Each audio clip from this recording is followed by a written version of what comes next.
Sa isang hotel sa Baguio City, isang lalaki ang nag-check-in sa 14th floor na ang pangalan ay Edward.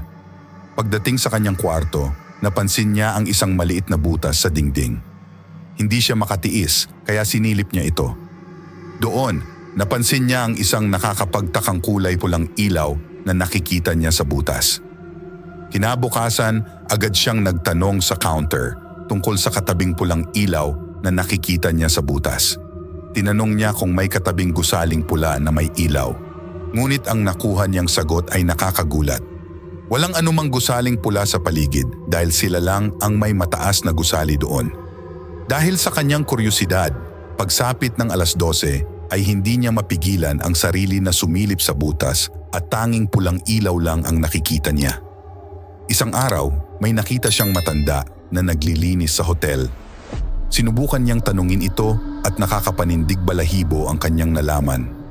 Ayon sa matanda at sa mga usap-usapang kwento, mayroong isang babaeng ginahasa at binawian ng buhay sa bakanting lote sa gilid ng hotel. At ayon sa sabi-sabi, ang babae ay hindi matahimik at patuloy na naghahanap ng hustisya, kaya pagdating ng 12:00, ang kanyang kaluluwa ay gumagala at naghahanap ng hustisya. Isang gabi, isang lalaki ang nakakita sa espiritu ng babae na umaaligid sa hotel at sumisilip sa bawat butas nito tuwing 12:00 ng gabi.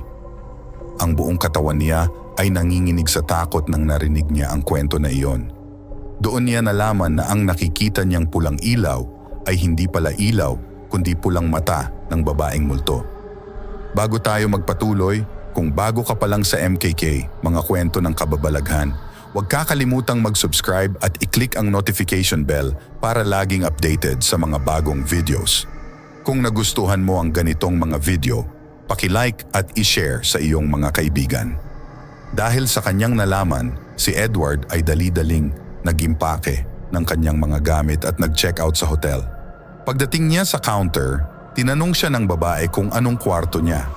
Ang sabi ni Edward ay nasa ika-14th floor siya. Nabigla ang reaksyon ng babae at sinabi niya na hanggang ika-13th floor lang ang kanilang hotel at walang 14th floor. Lalong lumaki ang mata ni Edward at nanginginig sa takot, kaya walang ano-ano ay tumakbo na siya palabas ng hotel dahil sa matinding takot na naramdaman niya. Hindi na siya muling nagawi sa Baguio dahil baka sundan siya ng multong babae sa hotel. Kung nagustuhan mo ang video, paki-like at i-share sa iyong mga kaibigan. Saludo ako sa inyong tapang at maraming salamat sa inyong panonood. Huwag kalimutang mag-subscribe sa aking channel at i-click ang notification bell para laging updated sa mga bagong videos. Hanggang sa muli, ito ang MKK, nagpapaalam at mag-ingat kayo sa dilim.